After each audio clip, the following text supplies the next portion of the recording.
అయోధ్య రామ మందిరాన్ని కూల్చిపడేయాలి అని పాకిస్తాన్ ఒక కుట్ర చేసిందా అన్న డౌట్లు ఇప్పుడు అందరికీ వ్యక్తం అవుతున్నాయి. దేశవ్యాప్తంగా ఇప్పుడు ఇదో పెద్ద చర్చ అవుతోంది. ఎందుకంటే ఒక తీవ్రవాదిని పట్టుకున్నారు. ఆ తీవ్రవాది అయోధ్య రామ మందిరం మీద దాడి చేయడానికి పాకిస్తాన్ ISI దగ్గర ట్రైనింగ్ అయిన తీవ్రవాది అనేది ఇప్పుడు వస్తున్న వార్త. సో దీని గురించి డీటెయిల్గా మాట్లాడుకునే ముందు, దిస్ ఇస్ తురగా శ్రీరామ్. మన ఛానల్ వేదాంత ఛానల్ని అందరూ సబ్స్క్రైబ్ చేసుకోండి.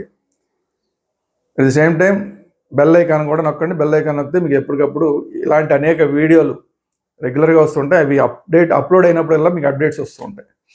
సో ఈ అబ్దుల్ రహమాన్ అనే తీవ్రవాదిని గ్రెనేడ్తో సహా పట్టుకున్నారు. అతని దగ్గర ఒక గ్రెనేడ్ కూడా దొరికింది. అంటే ఈ గ్రెనేడ్లతో దాడి చేయాలని ప్రయత్నం అనమాట.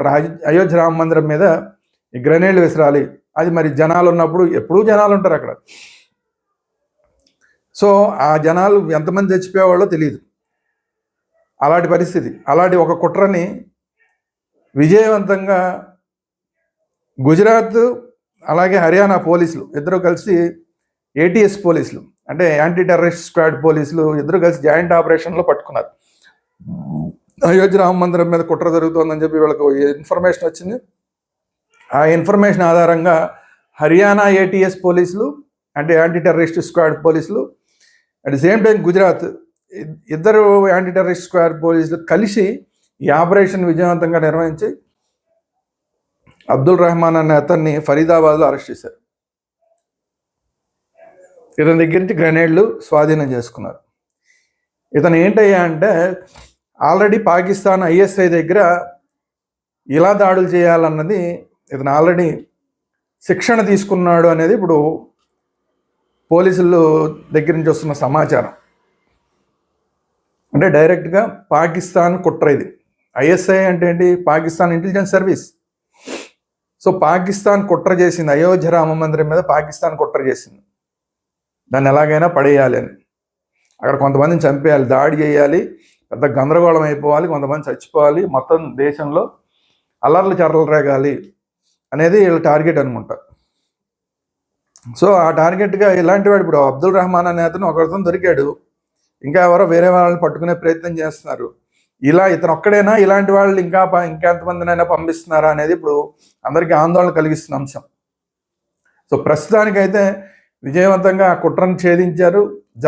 దాడి జరగకుండా అయోధ్య రామ మందిరం మీద దాడి జరగకుండా గుజరాత్ హర్యానా ATS పోలీసులు అడ్డుపడ్డారు, తీవ్రవాదిని పట్టుకున్నారు.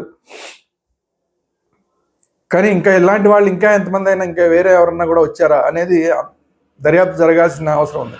ఇప్పుడు ఈ అబ్దుల్ రహమాన్ని విచారిస్తే ఇంకేమన్నా కొన్ని వివరాలు బయటపడతాయా? ఆ వివరాలు బయటపడితే దాని ఆధారంగా ఇంకెవరన్నా ఎక్కడన్నా పట్టుకుంటారా ఏంటి? ఇంకెవరన్నా స్లీపర్ సెల్స్ ఉన్నారా? ఆ స్లీపర్ సెల్స్ని ఏమైనా యాక్టివేట్ చేస్తున్నారా? అంటే చూడండి, పాకిస్తాన్ ఎప్పటికప్పుడు మన మీద కుట్రలు చేస్తూనే ఉంది. ఎన్నిసార్లు బుద్ధి చెప్పినా కూడా ఏదో దాలిగుంటలో కుక్క సామెతలాగా ఎన్నిసార్లు కొట్టినా మళ్ళీ వచ్చి అక్కడే పడుకుంటున్నానట్లాగా ఈ పాకిస్తాన్కి ఎన్ని దెబ్బలు కొట్టినా కూడా మళ్ళీ వచ్చి ఏదో రకంగా భారతదేశాన్ని నాశనం చేయాలి. ఇది ఒకటే టార్గెట్. అలా ప్రధానమంత్రి మనం చెప్పాడు కదా, వాళ్ళ క్రికెట్లో ఛాంపియన్స్ ట్రోఫీలో ఏమైనా సరే మీరు మిగతా దేశాల మీద ఓడిపోయినా పర్వాలేదు, భారతదేశం మీద మాత్రం గెలవాల్సిందే మీరు అని చెప్పాడు. వాళ్ళ పాకిస్తాన్ ప్రెసిడెంట్ కాదు, ప్రధానమంత్రి.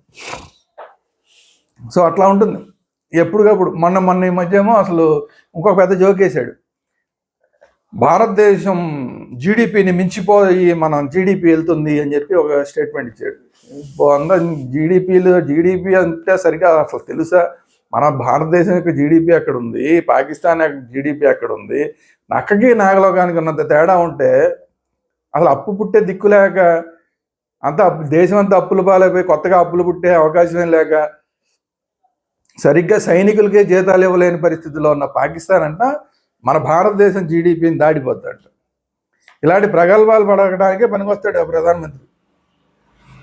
లేదంటే తను ఎలాగో ఏమీ చేయలేడు కాబట్టి ఆ క్రికెట్లో అన్న గెలిస్తే మనమే యుద్ధం గెలిచేసినంత ఫీల్ అవుదామని అని అనుకున్నాడు. మరి ఏంటో మరి. సో అది అవ్వలేదు, ఇది అవ్వలేదు. అందుకని క్రికెట్లోనూ గెలవలేరు, డైరెక్ట్గా యుద్ధం చేసి గెలవలేరు. అందుకని ఏం చేయి, ఇలాగ తీవ్రవాదులకు శిక్షణ ఇచ్చి అప్పుడప్పుడు పంపిస్తూ ఉంటే ఎవడన్నా ఒకడన్నా సక్సెస్ అయితే కాస్త 4 గందరగోళం జరిగితే ఎవరన్నా 10 మంది చచ్చిపోతే చూసి ఆనందిస్తారనమాట. సో అట్లాంటి కుట్రల్లో భాగంగా ఇప్పుడు ఈ అయోధ్య రామ మందిరం మీద కుట్ర. సో ఖచ్చితంగా అందరం అభినందించాలి. హర్యానా, గుజరాత్ ఏటీఎస్ పోలీసులకి ఖచ్చితంగా భారతీయులందరూ అభినందించాలి. ఇలాంటి కుట్రలు మళ్ళీ జరగకుండా కూడా పాకిస్తాన్కి కూడా బుద్ధి చెప్పాల్సిన అవసరం ఉన్నది. సో ఇది ఈరోజు వీడియో. ఈ వీడియో కనుక మీకు నచ్చినట్లయితే లైక్ చేయండి. పాకిస్తాన్ మన మీద చేస్తున్న కుట్రల మీద మీ అభిప్రాయం ఏంటనేది కామెంట్ రూపంలో తెలియజేయండి. అట్ ది సేమ్ టైం ఈ వీడియో అందరికీ షేర్ చేయండి. మన ఛానల్ వేదాంత ఛానల్ని సబ్స్క్రైబ్ చేసుకోండి. At the same time bell icon కూడా నొక్కండి. Thank you very much. జై హింద్. భారత్ మాతా కీ జై.